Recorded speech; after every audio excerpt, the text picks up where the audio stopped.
朋友们，大家好。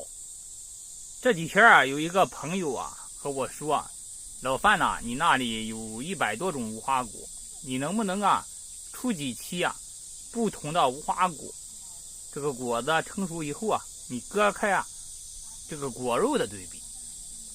咱们啊就听取这个朋友的一个意见。今天呢，先给大家发一下咱们经济种植4种啊非常出名的无花果的一个果肉对比。咱们啊刚摘完果子，正好这几个品种啊都有几个比较熟的。咱们吃无花果啊，还是吃这种熟的程度比较高的这种啊。你看，就是9成熟以上啊，比较软，这个果皮啊有豹纹的，这样的甜一些。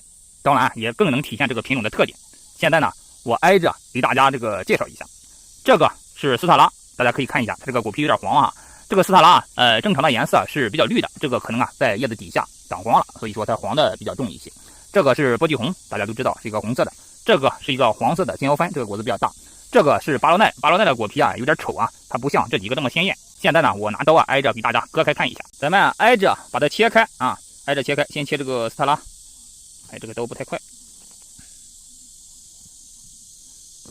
看一下这个果肉啊，斯特拉啊，这个春果它这个果子还是有点空心的，果肉啊是非常红的啊。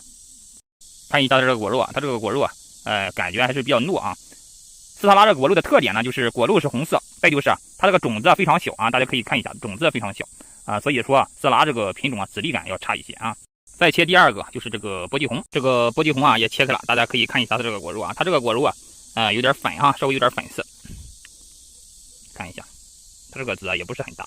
下一个就是咱们的金腰番，这个金腰番这个果儿比较大啊，这个果子我摘的时候从树上掉下来了，摔裂了啊。咱们的金腰番也切开了啊。金腰番这个果肉啊，它这个跟前2种的颜色是不一样的，是这个琥珀色啊，有点发黄哈。大家可以看一下，它这个籽儿感觉比前2种要大一点。最后啊，切巴罗奈啊，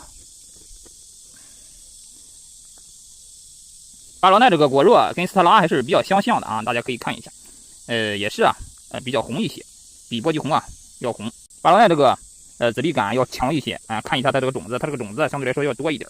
现在咱们这个4大金刚啊，也都挨着给大家切开了。我把这几种啊全部摆在一块了啊，这样大家就能够更清楚的看到它们这个具体情况。咱们再说一下，这是斯特拉，这是波记红，这是金腰番，这是巴罗奈。从这里面看，比较红的就是巴罗奈和斯特拉再就是波记红，这个金腰番是发黄色的。现在呢，我再替大家尝一尝啊，它这个各个品种中的各个品种的口感到底有什么样的区别。先吃这个斯特拉，斯特拉是我比较认可的一种无花果，这种无花果口感还是非常不错的，我替大家尝一下啊。这个斯特拉呢比较甜，刚开始入口的时候感觉不是特别甜，但是它这个比较回甘啊。再吃波记红，波记红这个无花果总体上它这个水分要大一些，如果不是喜欢吃特别甜的，可以选择这个品种。这个品种肯定要比这个斯特拉和巴罗奈这个甜度上要低一点。哎呀，这个波记红也很甜，这个果子比刚才的斯特拉还要甜的。可能刚才这个斯特拉就是在叶子底部啊，见光少，它这个甜度不算特别高。这个波记红光照比较好，甜度很高。再尝一尝这个金腰番。刚开始种金腰番的时候，我感觉金腰番这个味道很特别啊，后来吃长了就习惯了。总体上还可以。这个可能熟度没有这3个好。这个金腰番呢稍微有点酸。最后给大家尝一尝大家比较推崇的这个巴罗奈。其实巴罗奈无花果就是这个甜度高一些，但是它这个表皮大家看非常的薄这个品种呢籽粒感比较强，嘎吱嘎吱的。巴罗奈这个果肉比较糯一些，比较黏一点，但是籽粒感比较强。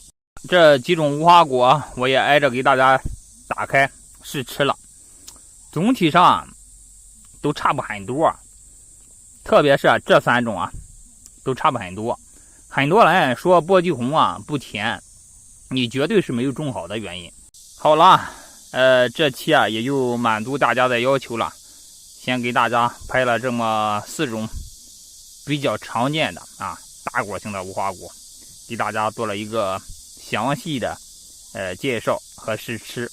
总体来说都可以为什么这几个品种长盛不衰肯定有原因的，这个大家就不用很纠结，种哪种都可以好了，今天的视频就和大家分享到这里。如果大家喜欢无花果，咱们可以交流。谢谢大家的关注，再见。